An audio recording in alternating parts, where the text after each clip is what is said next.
Marcus sat on the cold metal chair in the waiting room. His small hands were dirty, and his clothes did not fit right. The 8-year-old boy looked around the room with big, scared eyes. Everything smelled like cleaning products and sadness. His little sister Emma sat next to him. She was only 6 years old. Her blonde hair was messy, and she had a small cut on her knee. Emma hummed quietly to herself. It was the same song she always sang. Their grandmother had taught it to her before she died last year. The song was simple and sweet. Emma would sing it when Marcus had bad dreams. She would sing it when their parents were fighting. She would sing it when there was no food in the house. The melody always made Marcus feel a little bit better. La la la la la lee, everything will be okay, you and me, Emma sang softly. Her voice was like a tiny bird. Marcus knew every word of the song by heart. A woman in a dark suit walked into the room. She had papers in her hands and a serious look. On her face, this was Mrs. Rodriguez, their social worker. Marcus had seen her many times before. She always came when things were bad at home. Double quote, "Hello, Marcus." "Hello, Emma," Mrs. Rodriguez said. She sat down across from them. "I need to talk to you both about something important." Marcus felt his stomach drop. He knew this feeling. It was the same feeling he got when his mom would disappear for days. It was the same feeling he got when his dad would come home angry and loud. "Your parents are very sick," Mrs. Rodriguez began. "They need help to get better. While they get help, you two will stay with other families. Nice families who will take care of you." Emma stopped humming. She looked at Marcus with wide eyes. "Will we stay together?" she asked in her small voice. Mrs. Rodriguez looked down at her papers. She did not answer right away. That was not a good sign. Marcus reached over and took Emma's tiny hand in his. "We are trying our best to keep you together," Mrs. Rodriguez said finally. "But right now, we have 2 different families who can help. One family can take Marcus. Another family can take Emma." "No," Marcus said quickly. "We stay together." "We always stay together," Mrs. Rodriguez looked sad. "I know this is hard, but sometimes we have to do things that are difficult. Both families are very nice. They will take good care of you." Emma started to cry. Not loud crying, but quiet tears that rolled down her cheeks. Marcus felt angry and scared at the same time. He had always protected Emma. When their parents forgot to make dinner, Marcus would find crackers or cereal for them to share. When Emma was scared at night, Marcus would tell her stories until she fell asleep. "How long?" Marcus asked. His voice was quiet but strong. "We hope it will not be too long," Mrs. Rodriguez said. "Your parents are getting help. When they are better, you can all be together again." Marcus did not believe her. Adults said things like this all the time, but they did not always come true. He had learned not to trust promises from grown-ups. 2 new people walked into the room. One was a tall man with gray hair and kind eyes. The other was a woman with red hair and a soft smile. They both looked nervous. "Marcus, this is Mr. and Mrs. Johnson," Mrs. Rodriguez said. "They will be your new family for now." The woman knelt down in front of Marcus. "Hello, Marcus. We are very happy to meet you. We have a nice room ready for you at our house. And we have a dog named Buddy. Do you like dogs?" Marcus nodded a little bit. He did like dogs, but he could not think about dogs right now. He could only think about Emma. Another person came into the room. It was an older woman with silver hair and glasses. She walked slowly and used a cane. "And Emma, this is Mrs. Chun," Mrs. Rodriguez said. "She will take care of you." Mrs. Chun smiled at Emma. "Hello, sweet girl. I live in a house with a big garden. There are flowers and butterflies. Would you like to see them?" Emma did not answer. She held Marcus's hand tighter. "Can we have a minute?" Marcus asked. "Just me and Emma?" The adults looked at each other. Then Mrs. Rodriguez nodded. "Of course, we will wait outside." When they were alone, Marcus turned to face his sister. Emma's eyes were red from crying. "Listen to me," Marcus said. "This is not forever. We will see each other again, I promise." "But what if we forget each other?" Emma whispered. "We will never forget each other," Marcus said. And you know why? Emma shook her head. Because of our song. Grandma's song. Every time you sing it, I will hear it in my heart, and every time I think of it, you will feel it too. That is how we will stay together even when we are apart. Emma nodded slowly. La la la la la la lee. Everything will be okay, you and me, she sang very quietly. That's right, Marcus said. And whenever you are scared or sad, you sing that song, and I will do the same. It will be like we are talking to each other. Promise? Emma asked. I promise, Marcus said. He meant it with his whole heart. The adults came back into the room. It was time to go. Mrs. Johnson put her hand gently on Marcus's shoulder. Mrs. Chun held out her hand to Emma. Can I hug him goodbye? Emma asked. Of course, dear, Mrs. Chun said. Emma ran to Marcus and hugged him as tight as she could. Marcus hugged her back. He tried not to cry, but tears came anyway. Remember the song, he whispered in her ear. Remember the song, she whispered back. Then they had to let go. Marcus watched as Mrs. Chun took Emma's small hand and walked toward the door. Emma looked back at Marcus one more time. She started to hum their grandmother's song as she walked away. Marcus stood by the window and watched them get into Mrs. Chun's blue car. He could see Emma in the back seat. She pressed her hand against the window and looked at him. Marcus pressed his hand against his window too. The car drove away. Emma was gone. Mrs. Johnson put her arm around Marcus's shoulders. Are you ready to go see your new home? She asked gently. Marcus nodded, but he did not take his eyes off the road where Emma's car had disappeared. In his head, he could still hear her humming. La la la la la la lee. Everything will be okay, you and me. He did not know if everything would be okay, but he knew he would never forget that song. And he would never forget his sister. The Johnsons led him to their car. As they drove through the city, Marcus looked out the window and hummed Emma's song. Very quietly.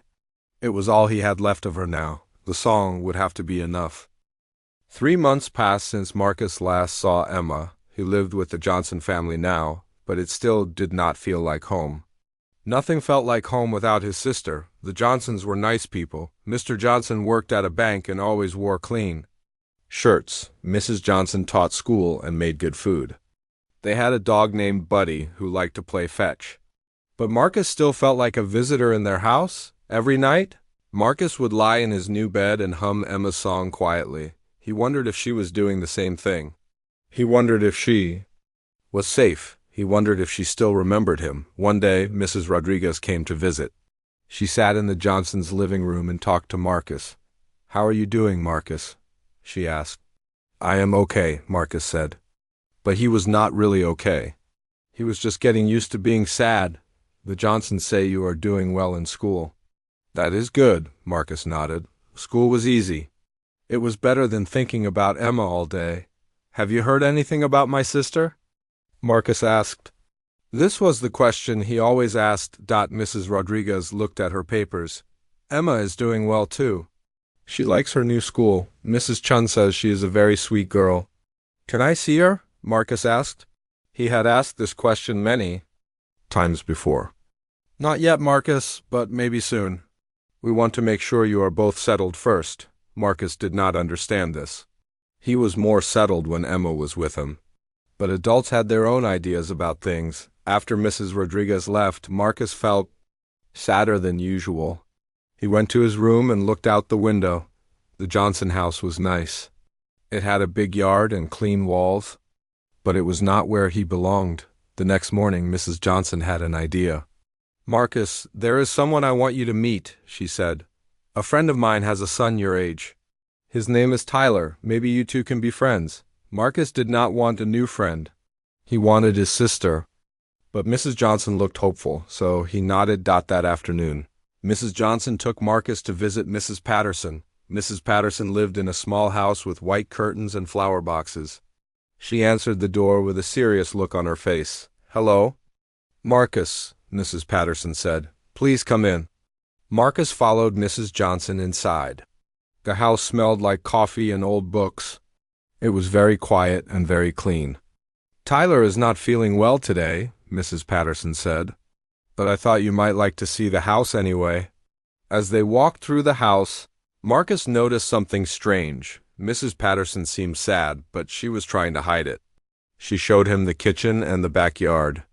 She showed him Tyler's room, but Tyler was not there. Then they walked into the living room, and Marcus stopped. In the corner of the room was a piano. It was old and dark brown, with white and black keys that looked like they had not been touched. In a long time, Marcus had never seen a real piano before. He had seen them in movies and on TV, but never up close. This one was beautiful. It reminded him of something, but he could not remember what. Without thinking, Marcus walked toward the piano. He wanted to touch the keys. He wanted to see what sounds they would make. Maybe he could figure out how to play Emma's song. Marcus, no. Mrs. Patterson's voice was sharp and sudden. Please do not touch the piano. Marcus stopped. He turned around. Mrs. Patterson looked upset. I am sorry, Mrs. Patterson said, but her voice was still firm.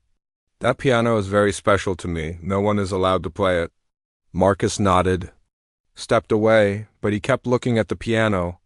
There was something about it that made him think of Emma's song. Maybe it was the way the keys looked like they were waiting for music. Mrs. Johnson and Mrs. Patterson talked about grown-up things. Marcus sat on the couch and stared at the piano. He imagined what Emma's song would sound like on those keys. He imagined his sister sitting on the piano bench, singing their grandmother's melody. Marcus, we should go now, Mrs. Johnson said. As they walked to the door, Marcus looked back at the piano one more time. Mrs. Patterson noticed. That piano belonged to my daughter, Mrs. Patterson said quietly. She used to play it every day. Beautiful music. But she is not with us anymore. Marcus understood. Mrs. Patterson had lost someone important too. Just like he had lost Emma. The piano was her way of remembering. I am sorry, Marcus said. Mrs. Patterson's eyes got a little watery. Thank you, Marcus. That is very kind. On the way home, Mrs. Johnson was quiet. Finally, she spoke. Mrs. Patterson's daughter died in a car accident 2 years ago, she said. Tyler was her name. She was only 10 years old. Mrs. Patterson has been very sad since then. Marcus felt a heavy feeling in his chest. Tyler was not sick. Tyler was gone forever. That was why Mrs. Patterson seemed so sad. That was why the piano could not be touched. That night, Marcus lay in bed and thought about Mrs. Patterson and her daughter, Tyler. He thought about the piano sitting silent in the corner. He thought about Emma, somewhere far away, maybe lying in her own bed and thinking about him. Marcus hummed their song very quietly. La la la la la la lee. Everything will be okay, you and me. But he was starting to wonder if that was true. Maybe everything would not be okay. Maybe some things stayed broken forever. The next few weeks passed slowly. Marcus went to school and did his homework. He helped Mrs. Johnson with dishes and played with Buddy in the yard. But every day he thought about the piano at Mrs. Patterson's house. Something about that piano made him feel close to Emma. Maybe it was because music reminded him of her song. Maybe it was because the piano looked lonely, just like he felt lonely. Sometimes Mrs. Johnson would take Marcus to visit Mrs. Patterson. Again, Mrs. Patterson was always polite, but she still seemed very sad. And the piano was always there, waiting in the corner of the living room. Marcus learned not to go near it, but he always looked at it. He would sit on the couch and imagine the music it could make. He would think about Emma and wonder if she had ever seen a piano. He would remember their grandmother's song and wish he could figure out how to play it. Mrs. Patterson noticed Marcus looking at the piano. Do you like music, Marcus? She asked one day. Yes, Marcus said. My sister likes to sing. What does she sing? A song our grandmother taught us. It is a pretty song. Mrs. Patterson nodded slowly. Music is very special. It can help us remember people we love. Marcus wanted to ask if he could try to play Emma's song on the piano, but he remembered the rule. The piano was not for touching. It was only for remembering. As the days went by, Marcus started to understand Mrs. Patterson better. She kept the piano clean and shiny, but she never played it. She kept Tyler's room exactly the same, but no one slept in it. She was trying to keep everything the way it was when Tyler was alive. Marcus wished he had something like that. Something that belonged to Emma that he could keep safe. But all he had was the song in his memory. And sometimes late at night, he worried that he might forget how it sounded. The piano at Mrs. Patterson's house became like a secret friend to Marcus. Even though he could not touch it, it made him feel closer to Emma somehow. When he looked at those black and white keys, he could almost hear his sister's voice singing their special song. Marcus did not know it yet, but the piano was waiting for him. Just like he was waiting for Emma, some things that seem impossible have a way of becoming possible when the time is right. But for now, Marcus could only look and remember and hope that somewhere Emma was humming their song too. A year had passed since Marcus first saw Mrs. Patterson's piano.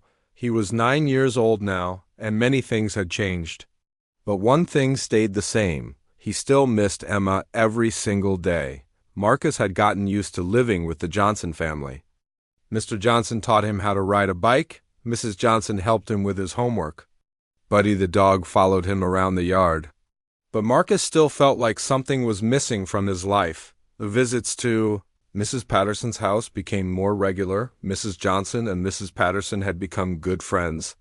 Sometimes Marcus would spend whole afternoons there while the two women drank coffee and talked. Marcus always sat in the same spot on the couch where he could see the piano. Over the months, he had studied every part of it. He knew which keys were white and which were black. He counted them many times. There were 88 keys total. Mrs. Patterson still did not let anyone touch the piano. But Marcus noticed that she had started to change in small ways. She smiled more often. She talked about Tyler sometimes without crying. She even made cookies for Marcus when he visited. One day, Marcus was sitting on the couch looking at the piano when Mrs. Patterson sat down next to him. "You really like that piano, don't you?" she said. Marcus nodded. "It is beautiful." "I bet it. It makes beautiful music too." "It used to," Mrs. Patterson said quietly. "Tyler played every day after school. She was getting very good." "What kind of songs did she play?" Mrs. Patterson smiled a little. "All kinds. Happy songs, sad songs, songs from movies. She even tried to make up her own songs." Marcus thought about this. "I wish I could play Emma's song on it, our grandmother's song." "Tell me about the song," Mrs. Patterson said. So Marcus told her about their grandmother and how she taught the song to Emma. He told her how Emma would sing it when things were scary or sad. He hummed a little bit of the melody. Mrs. Patterson listened carefully. When Marcus finished, she was quiet for a long time. "That is a beautiful song," she said finally. "Your grandmother and your sister sound like very special people." "They?" Marcus said. Then he remembered that his grandmother was dead. "My grandmother was special. Emma still is." At school, Marcus discovered something that changed everything. His teacher, Mrs. Lopez, started a music class once a week. She brought in different instruments for the children to try. The first week, she brought drums. The second week, she brought guitars. The third week, she brought a small keyboard. When Marcus saw the keyboard, his heart beat faster. It looked like a tiny piano. It had white and black keys just like Mrs. Patterson's piano, but fewer of them. "Who wants to try the keyboard?" Mrs. Lopez asked. Marcus raised his hand so fast that he almost fell out of his chair. Mrs. Lopez showed the class how the keys worked. She pressed one key and it made a sound. She pressed another key and it made a different sound. She showed them how to make simple melodies by pressing the keys in order. When it was Marcus's turn, he sat down in front of the keyboard. His hands were shaking a little. He pressed one key very gently. It made a soft, clear sound. Marcus tried to remember Emma's song. He pressed different keys, trying to find the right sounds. It was harder than he thought it would be. The melody in his head did not match the sounds he was making, but something amazing happened. Even though the notes were wrong, Marcus felt closer to Emma than he had in months. When he pressed the keys, he could almost hear her voice singing along. "That was very good, Marcus," Mrs. Lopez said. "Have you played piano before?" "No," Marcus said, "but I want to learn." Mrs. Lopez smiled. "Music is a wonderful thing to learn. It can bring a lot of joy." From that day on, Marcus looked forward to music class more than anything. Mrs. Lopez started teaching the children simple songs. She showed them where to put their fingers and how to read basic music notes. Marcus was not the best student in the class, but he was the most interested. He asked questions about how music worked. He wanted to know why some notes sounded happy and others sounded sad. He wanted to understand how to make the sounds that were in his head. Mrs. Lopez noticed how much Marcus loved music. One day after class, she asked him to stay behind. "Marcus, you seem very interested in learning piano," she said. "Yes," Marcus said, "very interested. There are piano lessons available after school. Would you like to join?" Marcus felt excited and worried at the same time. "Do they cost money?" "The Johnsons already do a lot for me." Mrs. Lopez smiled. "There are scholarships for children who really want to learn. I think you would qualify." That evening, Marcus asked Mrs. Johnson about piano lessons. She was surprised but happy. "I think that is a wonderful idea, Marcus," she said. "Music is good for the soul," Mr. Johnson agreed. "If it makes you happy, we will find a way to make it work." So Marcus started taking piano lessons once a week with Mr. Kim, the music teacher. Mr. Kim was a patient man who spoke softly and had kind eyes. The first lesson was difficult. Marcus's fingers did not want to do what his brain told them to do. The keys felt strange under his hands. But Mr. Kim was encouraging. "Learning piano takes time," Mr. Kim said. "But you have something special, Marcus. You really listen to the music." Week after week, Marcus practiced. At first, he could only play simple scales. Then he learned easy songs like "Twinkle, Twinkle, Little Star" and "Mary Had a Little Lamb," but Marcus had a secret goal. He wanted to learn how to play Emma's song. He hummed it for Mr. Kim one day. "That is a beautiful melody," Mr. Kim said. "It sounds like a lullaby. Do you know who wrote it?" "My grandmother," Marcus said. "She taught it to my sister." Mr. Kim listened to Marcus hum the song several times. Then he sat down at the piano and started to figure out the notes. His fingers moved slowly across the keys, finding the right sounds. "I think I can help you learn to play this," Mr. Kim said, "but it might take some time. It is more difficult than the songs we have been practicing." Marcus did not care how long it took. He practiced every day on the small keyboard that Mr. Kim let him borrow. He practiced at school during lunch. He practiced at home in his room. Meanwhile, his visits to Mrs. Patterson's house continued. But now, when he looked at the piano, it was different. He understood how it worked. He could imagine his fingers on the keys. He could picture himself playing Emma's song on those beautiful white and black keys. Mrs. Patterson noticed the change in Marcus. "You seem different lately," she said one day. "Happier somehow." "I am learning to play piano," Marcus told her. Mrs. Patterson's eyes widened. "Really? Where?" Marcus told her about music class and Mr. Kim and the lessons. Mrs. Patterson listened with great interest. "What songs are you learning?" she asked. "Easy ones mostly," Marcus said. "But I'm trying to learn my grandmother's song, the one Emma always sings." Mrs. Patterson was quiet for a long time. She looked at her piano, then back at Marcus. "That sounds very special," she said finally. As the months went by, Marcus got better and better at piano. His fingers learned where to go. He could read simple music notes. He could play several songs without looking at his hands, but the most important thing was Emma's song. Little by little, with Mr. Kim's help, Marcus was learning to play it. The melody that lived in his heart was slowly coming to life under his fingers. Late at night, Marcus would lie in bed and move his fingers like he was playing piano. He would imagine the beautiful sounds of Mrs. Patterson's piano. He would think about Emma and wonder if she could somehow hear him practicing. "La la la la la lee, everything will be okay, you and me," he would whisper to himself. Marcus did not know it, but he was getting ready for something important. All the practicing and learning and dreaming was preparing him for a moment that would change everything. The piano at Mrs. Patterson's house sat waiting in the corner of the living room. It had been silent for so long. But pianos are meant to make music.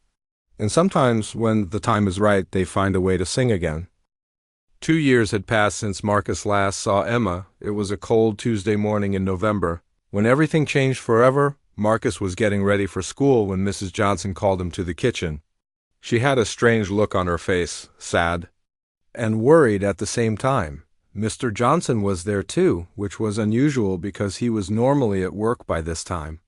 "Marcus, please sit down," Mrs. Johnson said gently. "Mrs. Rodriguez is coming over to talk to you." Marcus felt his stomach drop. Mrs. Rodriguez only came when there was important news. Usually it was not good news. "Is it about Emma?" Marcus asked quickly. "Did something happen to Emma?" Mrs. Johnson and Mr. Johnson looked at each other. They did not answer right away, which made Marcus even more worried. "Just wait for Mrs. Rodriguez," Mrs. Johnson said.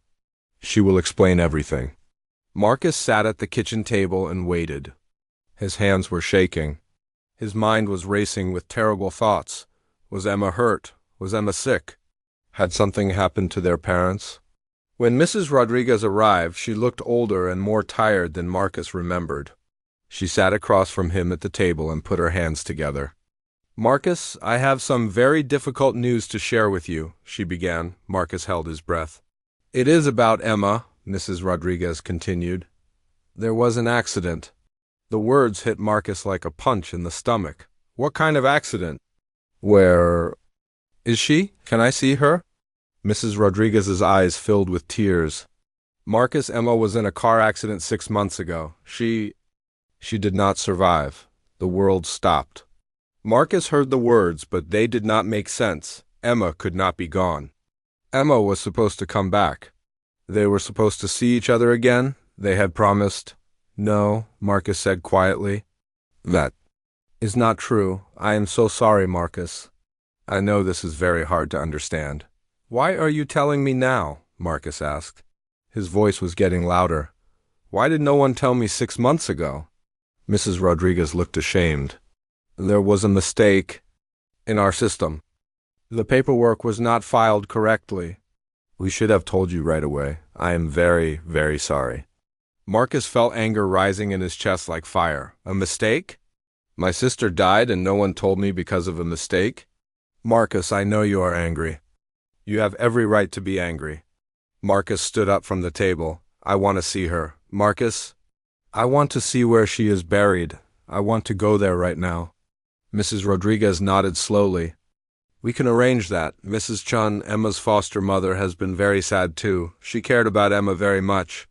For the next hour, Marcus sat in silence while the adults talked around him. He heard words like funeral and cemetery and grief. Counseling, but none of it felt real. Emma could not be dead. Emma was only 8 years old. Emma was supposed to grow up and learn to drive and get married and have children. Emma was supposed to remember their song that afternoon. Mrs. Rodriguez took Marcus to the cemetery where Emma was buried. It was a quiet place with green grass and old trees. Emma's grave had a small white stone with her name and the dates of her life. Emma Chun Thompson. The middle name was new. Mrs. Chun had given Emma her last name. Marcus knelt down next to the grave.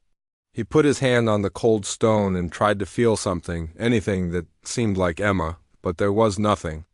Just cold stone and dead grass. "I am sorry I was not there," Marcus whispered. "I am sorry I did not know." The wind blew through the trees, but Marcus did not hear Emma's voice in it. That evening, Marcus went to his room and closed the door. He lay on his bed and stared at the ceiling. For 2 years he had been waiting to see Emma again. For 2 years he had been practicing piano so he could play their song for her. For 2 years he had been holding on to hope. Now the hope was gone. Marcus tried to remember the last time he saw Emma. It was in the social services office when they hugged goodbye. She had pressed her hand against the car window as Mrs. Chun drove her away. She had been humming their grandmother's song. That was the last time Emma was alive, and Marcus knew it. For the next few days, Marcus did not want to do anything. Did not want to go to school. He did not want to eat. He did not want to practice piano. Mrs. Johnson tried to make his favorite foods, but nothing tasted good. Mr. Johnson tried to play games with him, but Marcus could not concentrate. The worst part was the silence in his head. For 2 years, Marcus had carried Emma's song with him everywhere. When he was sad, he would hum it. When he was lonely, he would hear her voice singing it. The song had been his connection to his sister, but now the song felt empty.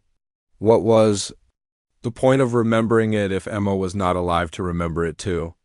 On Friday afternoon, Mrs. Johnson was going to visit Mrs. Patterson. Usually Marcus liked these visits, but today he did not want to go.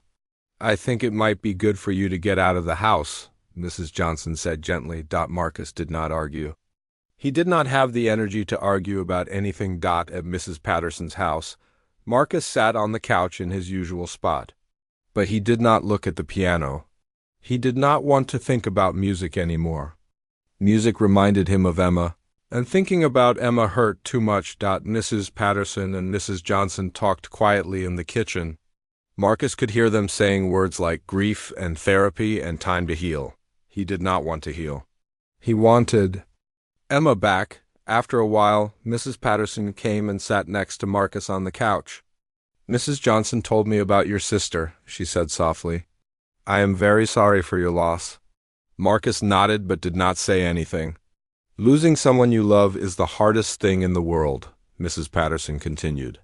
"When Tyler died, I thought I would never be happy again." Marcus looked at Mrs. Patterson. "Are you happy now?" Mrs. Patterson thought about this. "Not happy like I was before, but not completely sad either. It is different now. I miss Tyler every day, but I also remember all the good times we had together." "I do not want to remember," Marcus said. "It hurts too much. I understand. I felt that way too for a long time." They sat in silence for a while. Then Mrs. Patterson said something that surprised Marcus. "Would you like to hear Tyler's favorite song?" Marcus looked up. "You have Tyler's song?" Mrs. Patterson walked over to a small table and picked up a music box. She wound it up and opened the lid. A tiny ballerina began to spin, and a gentle melody played. The song was beautiful and sad at the same time. It sounded like a lullaby, but also like a prayer. "Tyler used to listen to this every night before bed," Mrs. Patterson said. "After she died, I could not bear to hear it. But now, sometimes I play it and remember how much she loved it." Marcus listened to the music box song. It was different from Emma's song, but it made him feel the same way, like someone he loved was close by. "Do you still miss her?" Marcus asked. "Every day," Mrs. Patterson said. "But the missing is not just sadness anymore, it is also love. The love does not go away just because the person is gone." That night, Marcus lay in bed thinking about what Mrs. Patterson had said. Maybe the song was not empty after all. Maybe it was still full of love, even if Emma was not there to sing it. For the first time in days, Marcus hummed their grandmother's song very quietly. "La la la la la la lee, everything will be okay, you and me." As he hummed, Marcus realized something. The song was not about Emma coming back. It was about carrying her love with him always. It was about keeping her memory alive in his heart. Marcus decided that tomorrow he would go back to piano lessons. He would learn to play Emma's song perfectly. Not because she would hear it, but because she lived in the music now. And when he played their song, she would be with him in the only way that was still possible. The next morning was Saturday. Mrs. Johnson had to run errands, and she asked if Marcus wanted to come with her to Mrs. Patterson's house first. "Mrs. Patterson has something to do this morning, but she said you could wait there until I get back," Mrs. Johnson said. Marcus agreed. He felt a little better today, and he wanted to hear the music box song again. When they arrived at Mrs. Patterson's house, she was getting ready to leave. "I have to go to the doctor for a checkup," she told Mrs. Johnson. "Marcus can stay here and watch television. I will be back in about an hour." After Mrs. Patterson and Mrs. Johnson left, Marcus was alone. In the quiet house, he sat on the couch and looked around the living room. Everything was exactly the same as always. The books on the shelves, the pictures on the walls, the piano in the corner. The piano. For the first time in days, Marcus really looked at it. The afternoon sun was coming through the window and making the dark wood shine. The keys looked like they were waiting for someone to touch them. Marcus thought about all the things he had learned in piano lessons. He thought about Emma's song and how he had been practicing it for months. He thought about Mrs. Patterson's daughter, Tyler, who used to play this piano every day after school. Slowly, Marcus stood up from the couch. He walked across the room until he was standing in front of the piano. He looked at the keys, 88 of them, white and black. Waiting to make music, Marcus knew he was not supposed to touch the piano. Mrs. Patterson had made that rule very clear 2 years ago. But Mrs. Patterson was not here. And Marcus had something important to do. He needed to play Emma's song. He needed to let the music carry his love for his sister into the world. He needed to prove that even though Emma was gone, their connection was not broken. Mrs. Patterson stood in the hallway listening to the most beautiful sound she had heard in 2 years. Someone was playing her piano. Someone was making music in her house again, but she was not angry. She was crying. The melody was simple and sweet, like a lullaby. It reminded her of the songs Tyler used to play. It reminded her of happiness and love and all the things she thought were gone forever. Mrs. Patterson walked quietly to the living room doorway. She could see Marcus sitting at the piano bench, his small hands moving carefully across the keys. His eyes were closed, and he was humming along with the music. When the song ended, Mrs. Patterson wiped her eyes and stepped into the room. "Marcus," she said softly. Marcus jumped and turned around. His face was white with fear. He knew he had broken the most important rule in Mrs. Patterson's house. "I am sorry," Marcus said quickly. "I know I was not supposed to touch the piano. I just ... I needed to play Emma's song. I needed to ... While quotes, Marcus started to cry. All the sadness he had been holding inside came pouring out. He cried for Emma and for their grandmother and for all the promises that would never come true. Mrs. Patterson walked over to the piano bench and sat down next to Marcus. She did not look angry. She looked sad, but also something else. Something Marcus had not seen in her face before. "That was beautiful," Mrs. Patterson said. "What was the name of the song?" "It does not have a name," Marcus said through his tears. "My grandmother made it up? She taught it to Emma, and Emma always sang it to me." "It sounded like a song Tyler would have loved," Mrs. Patterson said quietly. Marcus looked at Mrs. Patterson with surprise. "You are not mad at me?" Mrs. Patterson shook her head. "I should be. I made a rule about the piano. But Marcus, when I heard you playing, something changed inside me. For 2 years this piano has been silent. For 2 years I have kept it like a museum piece, afraid to let anyone touch it." "Why?" Marcus asked. "Because I thought that if no one else played it, Tyler would still be the last person to make music on it. I thought that would keep her closer." To me, somehow, ... Mrs. Patterson touched the piano keys gently.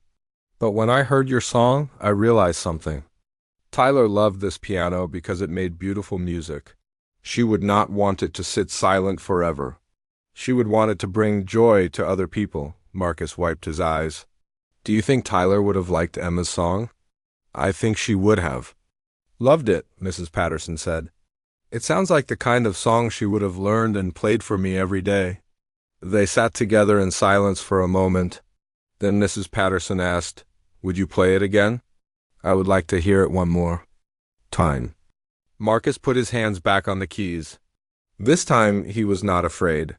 He played Emma's song slowly and carefully, making sure every note was perfect. As he played, he thought about Emma and Tyler, 2 little girls who would never get to meet each other, but who were connected by music and love. When the song ended, Mrs. Patterson had tears in her eyes again. "That was the most beautiful thing I have heard in this house since Tyler died," she said. "Thank you for sharing it with me." "Thank you for letting me play your piano," Marcus said. Mrs. Patterson smiled. It was the first real smile Marcus had ever seen on her face. "Marcus, would you like to learn more songs on this piano? I could teach you some of the pieces Tyler used to play." Marcus could not believe what he was hearing. "Really? You would let me play it again?"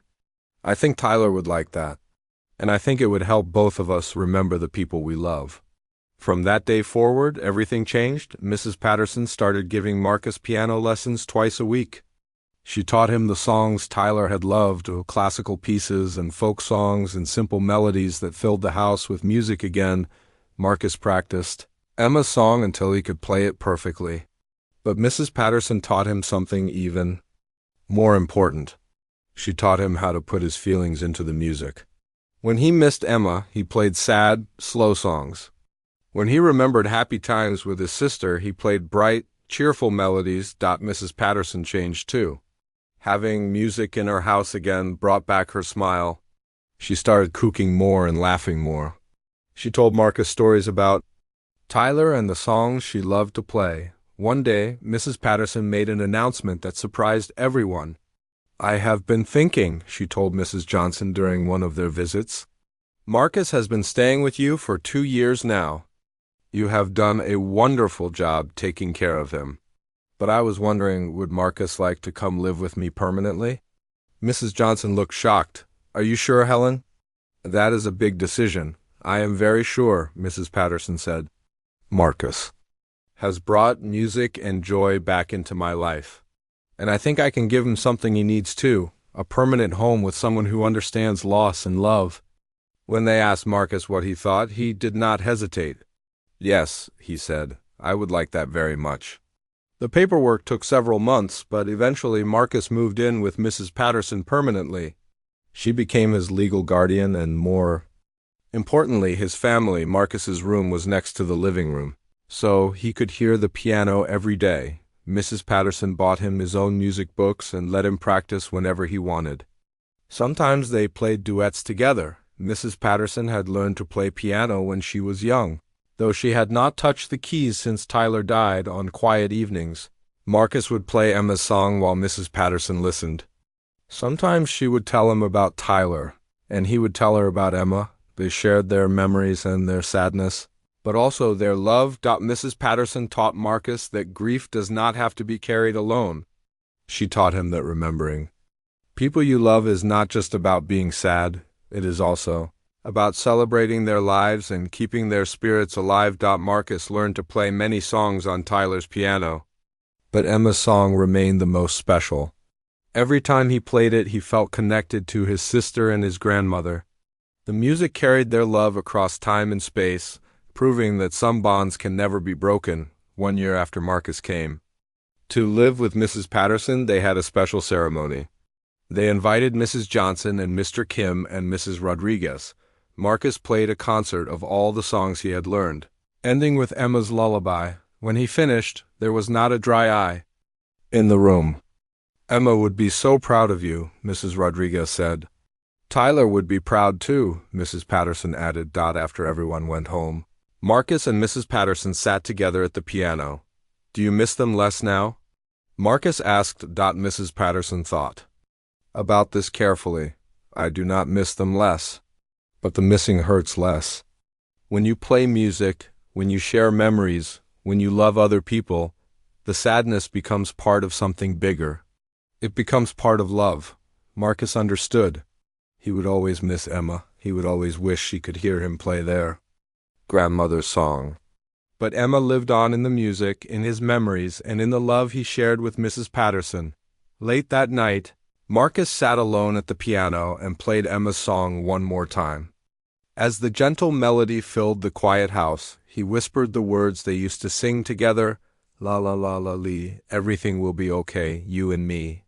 And for the first time since Emma died, Marcus believed those words were true. Not because Emma was coming back, but because love never really dies. It just changes form. Sometimes it becomes music. Sometimes it becomes memory. Sometimes it becomes the family you choose and the home you make. Marcus had found his way home at last, and Emma's song would play there forever. The piano in Mrs. Patterson's living room was no longer silent. It was full of music and love and the voices of children who lived on in every note. Tyler and Emma would never meet in life, but their spirits danced together in the melodies that filled the house. Music has a special power. It can heal broken hearts and bring people together. It can carry love across time and space. It can turn grief into something beautiful. Marcus learned all of this from an old piano that was waiting for the right person to make it sing again. Sometimes the most beautiful music comes from the most broken places. Sometimes the greatest love stories are about learning to let go while holding on at the same time. And sometimes When a boy who has lost everything sits down at a piano and plays a song his sister used to sing, magic happens, hearts heal, families form. Love finds a way to continue, and the song played on, carried by Marcus's fingers and held in Mrs. Patterson's heart. It would play forever, a bridge between the past and the future, between sadness and joy, between loss and love. Everything was okay. Marcus and Emma, together always in the music that would never end.